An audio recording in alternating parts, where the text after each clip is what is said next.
İnsanlarla heyvanlar arasındakı fərq ondadır ki, heyvanlar heç vaxt axmağın sürüyə rəhbərlik etməsinə icazə vermirlər. Və bəlkə də bu, bizim növümüzün ən böyük utancıdır. Biz elə bir həyat formasıyıq ki, hakimiyyəti öz aramızdakı ən pis insanlara verə bilirik. Ən çox qışqırana, ən təkəbbürlüyə, ən boş adama. Heç bir canavar zəif rəhbərin arxasınca getməz. Heç bir şir qorxağa tabi olmaz.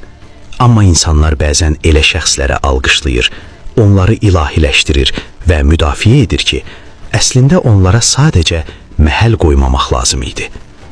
Problem ondadır ki, ağıl susanda axmaqlıq taxta çıxır və özünə əmin şəkildə hökmranlıq etməyə başlayır. Heyvanlar instinktə əməl edir. Biz isə zahiri görüntüyə uyuruq. Onlar gücə tabi olur. Biz səs-küyün arxasınca gedirik. Onlar liderliyi tanıyır. Biz isə qışqırmağı hakimiyyət kimi qəbul edirik. Nəticə isə əvvəlcədən bəllidir. Qarışıqlıq və istiqamətini itirmiş bir cəmiyyət.